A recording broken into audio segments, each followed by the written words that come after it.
Today we talk about intrauterine insemination, also known as artificial insemination. I'm Dr. Mark Amols, and this is Taco Bout Fertility Tuesday.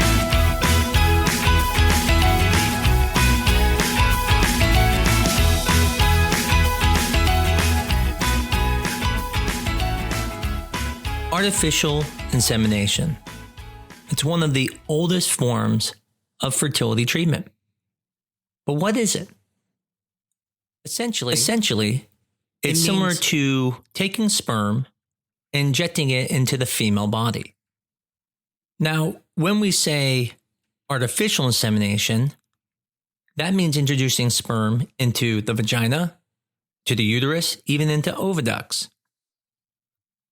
Now, when we say IUI, which stands for intrauterine insemination, we are specifically talking about injecting the sperm into the uterus, versus ICI, intracervical insemination, is when you're injecting it into the cervix. Now, why would someone want to inject in the cervix versus the uterus? It seems like you would want to get closer to the place it's supposed to be. Well, you would be right. Matter of fact, injecting the sperm into the cervix has about the same chances as having intercourse. However, by injecting it into the uterus, you improve the pregnancy chances. Now, the actual IUI uses a very thin catheter, and then using a syringe, we pull the semen into the syringe through the catheter, and then the speculum is placed vaginally. The cervix is then seen. Sometimes we'll clean it off with a Q-tip, and then we will place the catheter through the external cervix into the internal cervix all the way to the uterine cavity. Now, some doctors may stop before they touch the top of the uterus. Other doctors will go to the point and touch the top of the uterus. Now, there is a benefit of touching the top of the uterus. One, you know you're at the top. But two, you also cause a little bit of cramping. Now, at first you would think, why would that be good? Why would they want to cause my uterus to cramp? But in reality, we know that it does help propagate the sperm so that it's going down the fallopian tubes. Matter of fact, it's even believed one of the reasons for a female orgasm, which usually does have a uterine component, is to push the sperm through the uterus to the fallopian tubes. Now, does this mean you have to have cramping? No. Matter of fact, I've had many patients ask me, should I go home and have intercourse and have an orgasm so I can improve our chances? I don't believe you need to do that. However, I also don't want you to be nervous that your uterus is cramping at the time of an IUI. Now, on the other hand, if we were doing IVF, and we were putting an embryo into your uterus and we touch the top of the uterus, that would absolutely lower your chances of getting pregnant. And that's because an embryo is ready to implant. It's usually a blastocyst, and the cells are ready to implant into the uterus. So if I press the top of the uterus, I can cause bleeding, I can cause cramping, and that's going to prevent that embryo from implanting. And if the embryo can't implant, you can't become pregnant. However, with an IUI, you are not even ovulating yet. You may not even ovulate for several hours. So then the embryo is not going to implant for another 5 to 6 days. So even if we cause cramping, nothing's going to happen because you're not ready to implant. It's not going to continue for 5 to 6 more days. Additionally, if you have bleeding, it's concerning. But with an IUI, any bleeding you have is going to be gone before the embryo implants in there. So I would never be nervous if you see a little bleeding. That is quite normal. Now, why do you get a little bit of bleeding? Because you're taking a catheter and pushing it through the outside of the cervix into the uterus. I always tell people, God never intended something to go this direction. It's supposed to only come out the other way. So if we're pushing the catheter through the cervix, we can cause bleeding because it was never intended for a catheter to go through your cervix into the uterus. So the procedure is kind of like a pap smear from the perspective that you will need a speculum, that will need to get to the cervix. But the difference from a pap smear is we're injecting sperm in and we're going to have you lay there then for the next 10 to 15 minutes after we inject it in. Now, sometimes it's a little bit difficult. And that's because the cervix is very circuitous. It's not always a straight shot. And for that reason, sometimes we have to try to curve the catheter or even use devices to help get that catheter to the uterus. One of the most common questions I get asked when I have difficulty getting the catheter in place is there something wrong with me? Is this the reason we're not getting pregnant because the sperm can't get in there? And again, I remind people there's a big difference between sperm, which is liquid, which is very similar to blood. So if you can have a period, sperm can get through. But the catheter was never meant to go through the cervix. So it's not uncommon for someone to not have the ability to have a catheter go through there.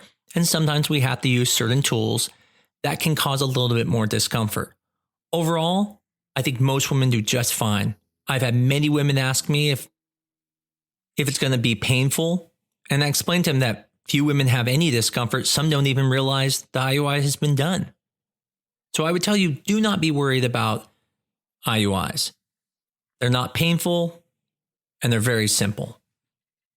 So the next question then is, who is this for? Should everyone do artificial inseminations? Why do some people go on the IUIs versus IVF? Essentially, there are going to be 3 areas that I would recommend doing IUIs for. The first one we're going to talk about is called a hostile environment, and that would be at the cervical region. And a hostile environment would be the situation where potentially the vaginal environment is causing the sperm to die or somehow preventing the sperm from getting in. And so the thought is when people have unexplained infertility, an IUI would help because you're bypassing the cervix. Now, keep in mind, this is somewhat theoretical. I mean, we don't know who has a hostile vagina and who doesn't. So even if your spouse is yelling at you at times or you feel as hostile, it doesn't mean that she's killing your sperm.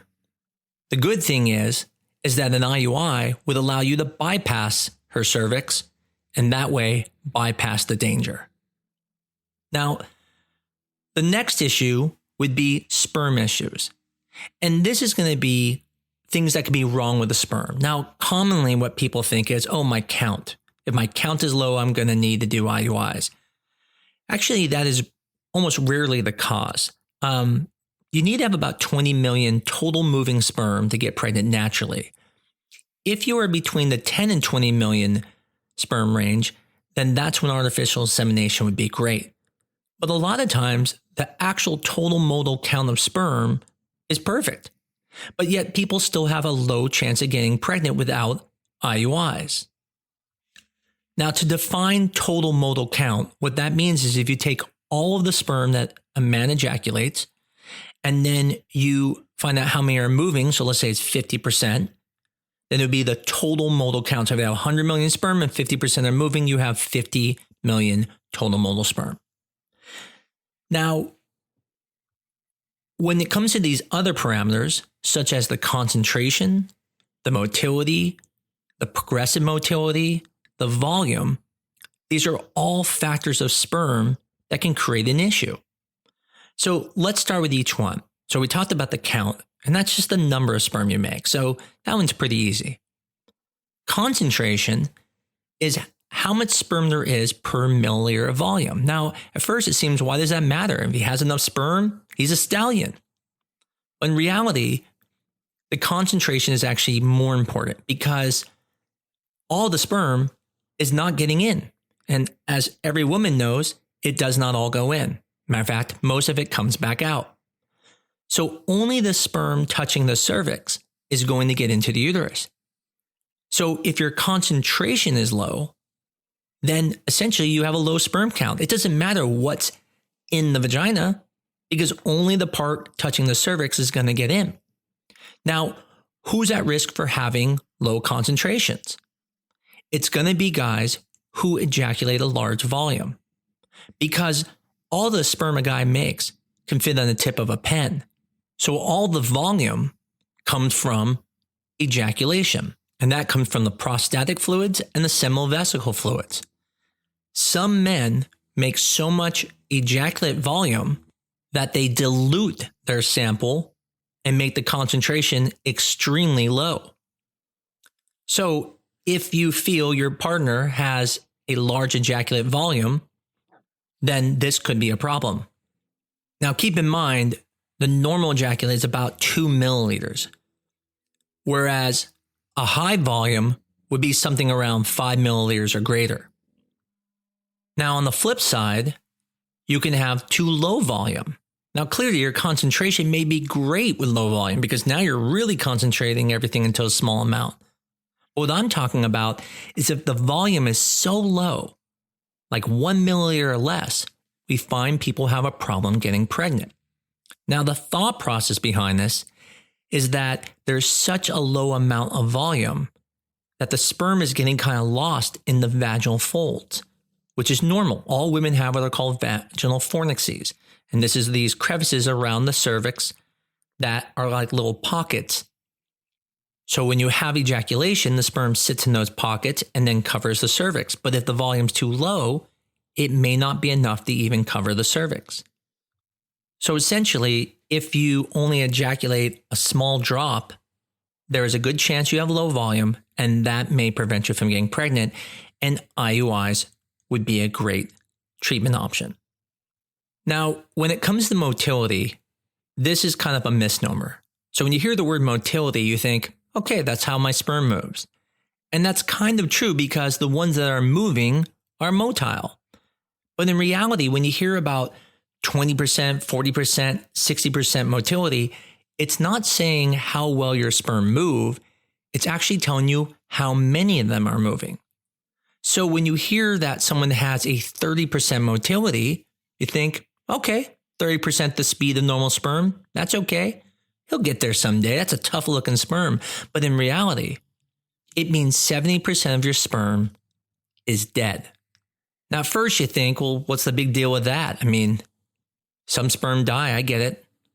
But the problem isn't the dead sperm themselves, it's how the dead sperm interact with a live sperm.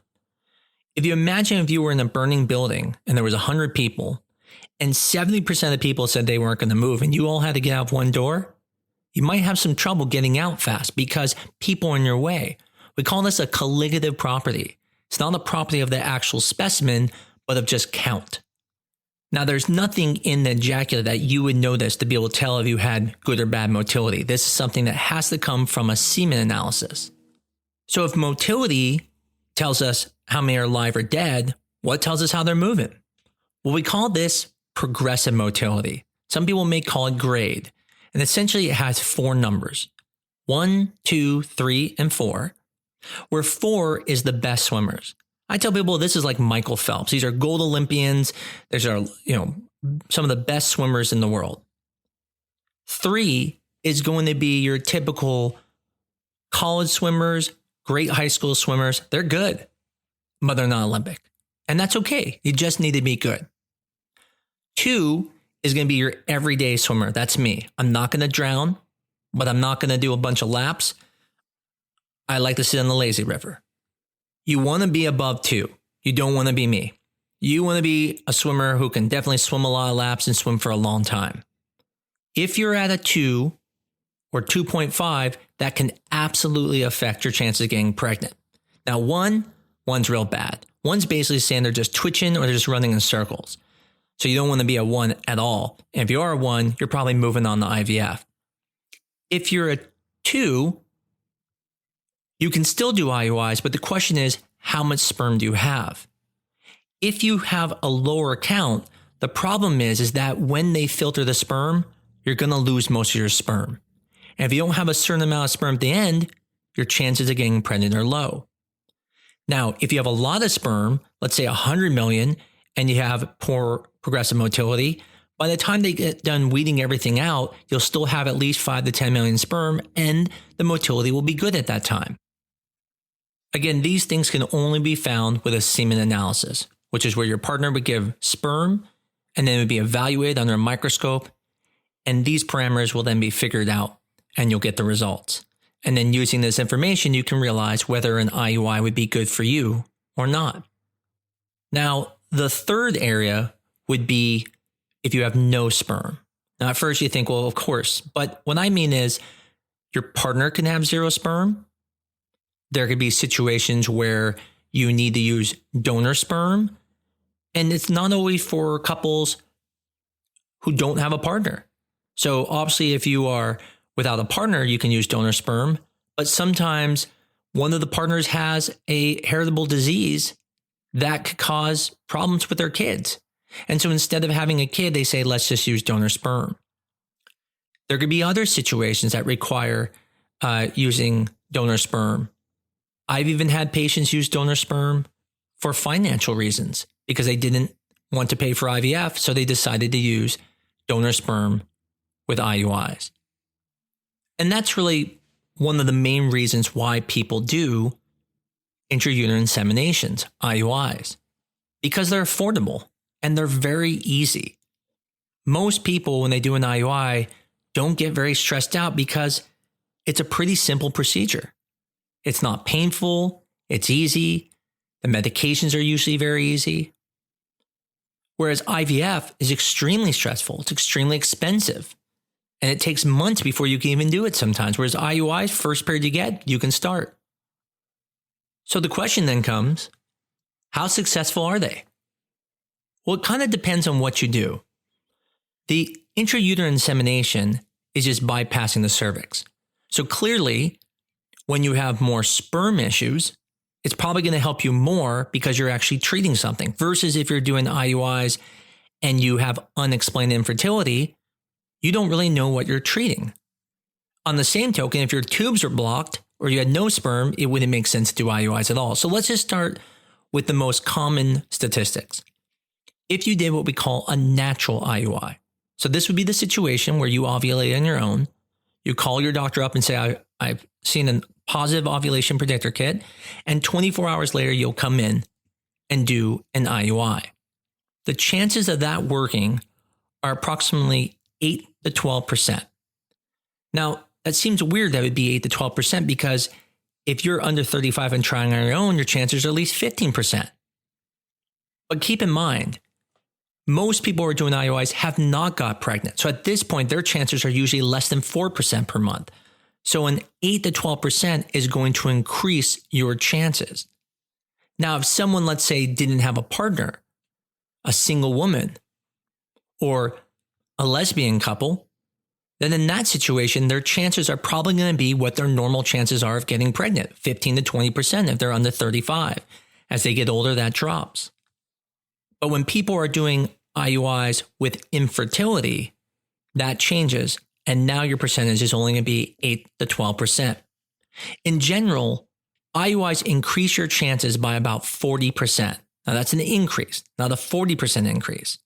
So that means if your chances are 20%, it's going to now go to 28%.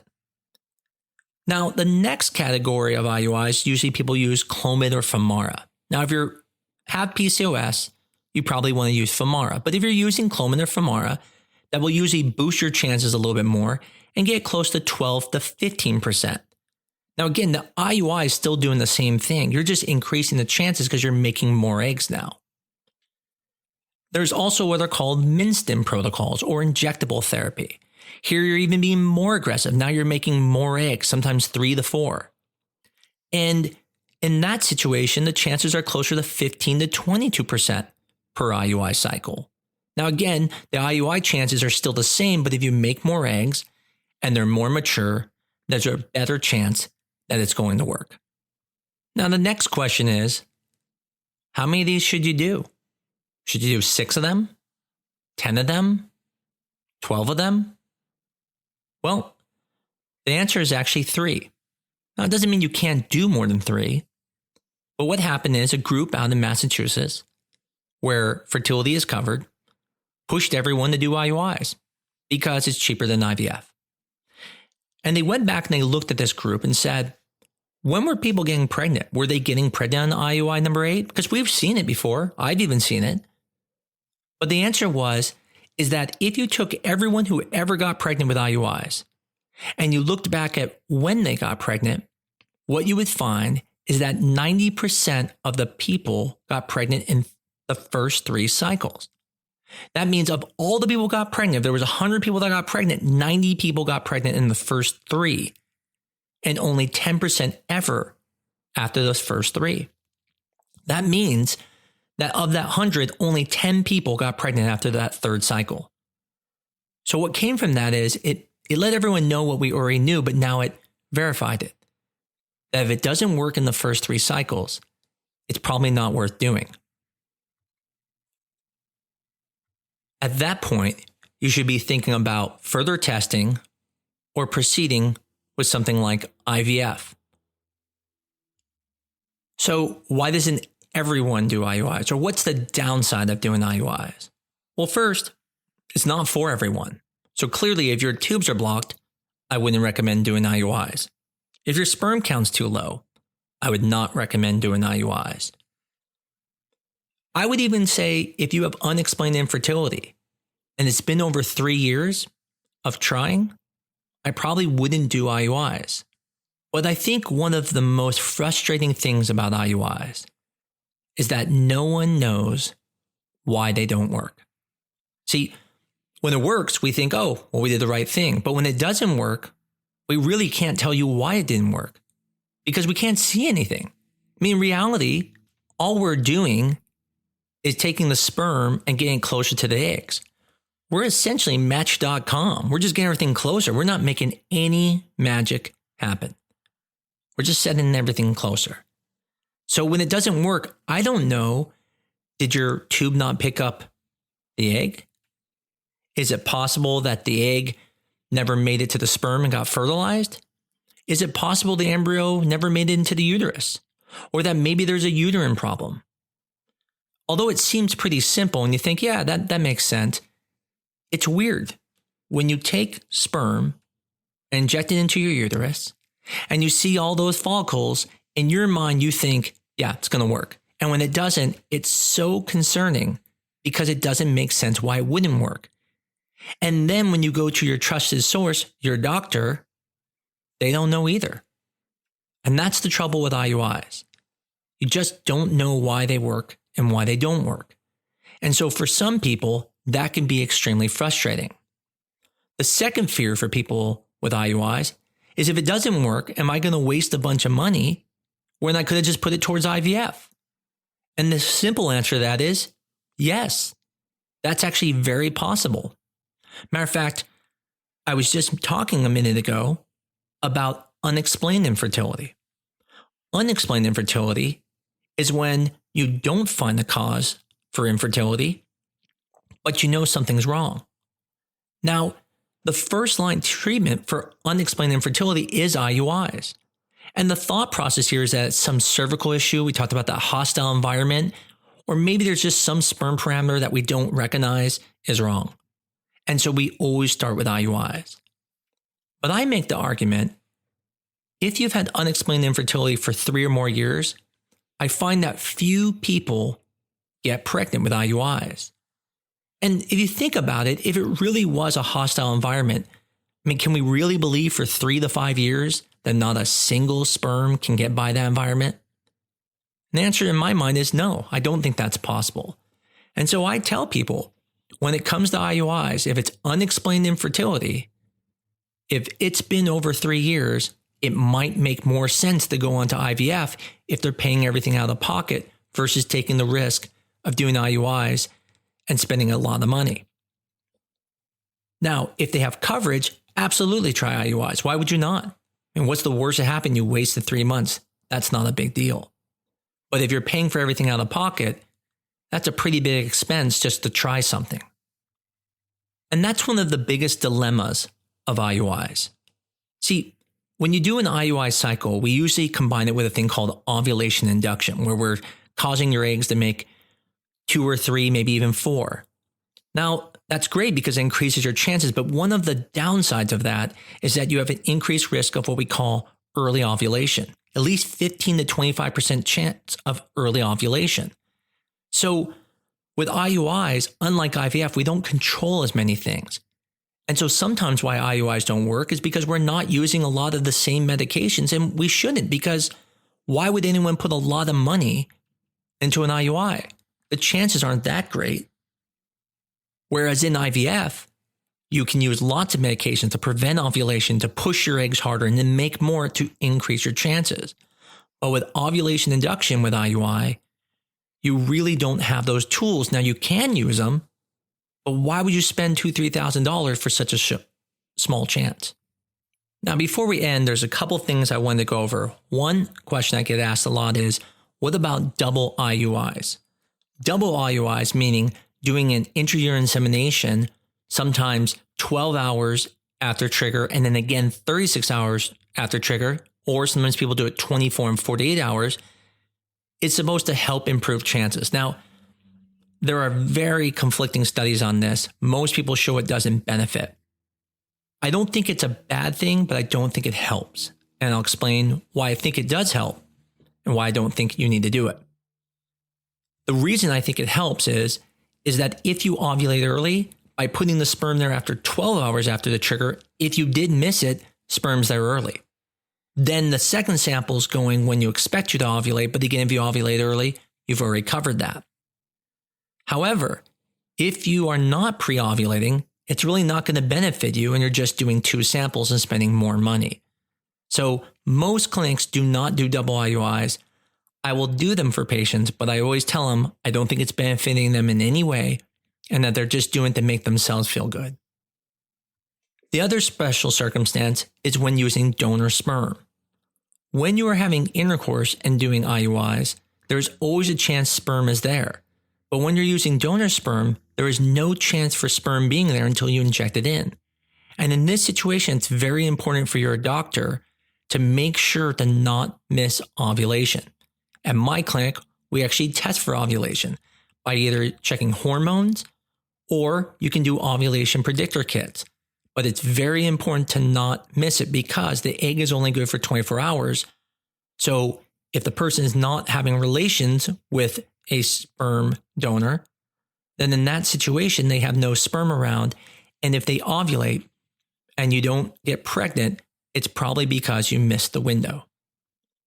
So in this last part, I just want to go over a couple situations of when I would or wouldn't recommend IUIs. We've already talked about you would only do IUIs at least 3 tries, and then you would want to either do more testing or move on to something else. So specifically, we're talking about situations where someone comes in and has a history. So patient 1, they come in, unexplained infertility. There's nothing found wrong. They've been trying for about 1 to 2 years. I would absolutely recommend IUIs in this situation because now that's the first line treatment and there's a good chance it's going to work. Probably 50% chance those couples are going to get pregnant after 3 IUIs. The second scenario is someone's been trying for 6 years. And during their workup, it's found that there is a male factor issue. And it's not major, it's very, very mild. Now, in this situation, I would want to do IUIs, but I would also have to explain to them that that mild treatment may not help them because their sperm problem is not that big of a deal. Now, if the sperm problem was a big enough issue that can cause infertility, then I would absolutely recommend IUIs. But with 6 years, if there's just a mild problem, like let's say 35% motility, well, normal is 40. Can 5% motility really stop you from getting pregnant for 6 years?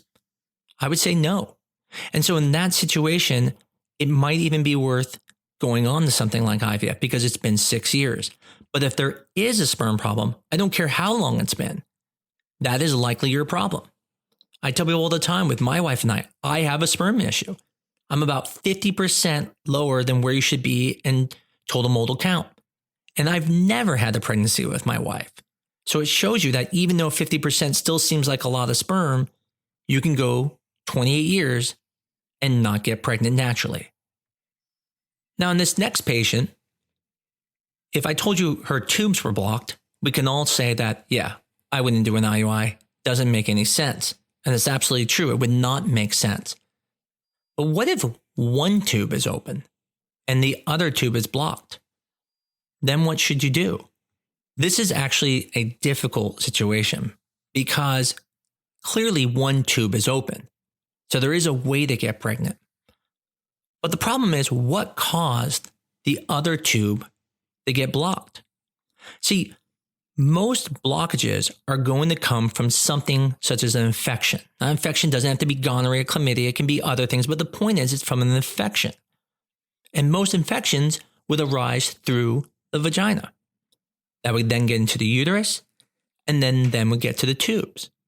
So the question is, how would it be possible to just get to one tube, where in reality it may be in the other tube, and although it looks open, it still may have some disease on it?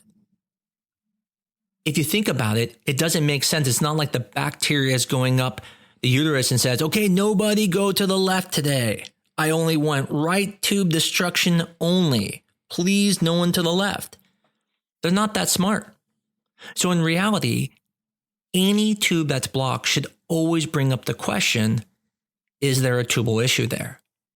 Now, if this is someone who's been pregnant in the past with a known blocked tube, or it's only been infertility for a short amount of time, it's not unreasonable to do IUIs. But if you've been trying for 3-4 years and you find this, and everything else is normal, again, it may make sense to jump straight to IVF financially if you need to, but it's not unreasonable to try IUIs. Just remember, they may not work in this situation. The last case is the patient who comes in with volume issues. So a guy comes in, great numbers, very low volume. I don't care how many years you've been trying, absolutely start with IUIs.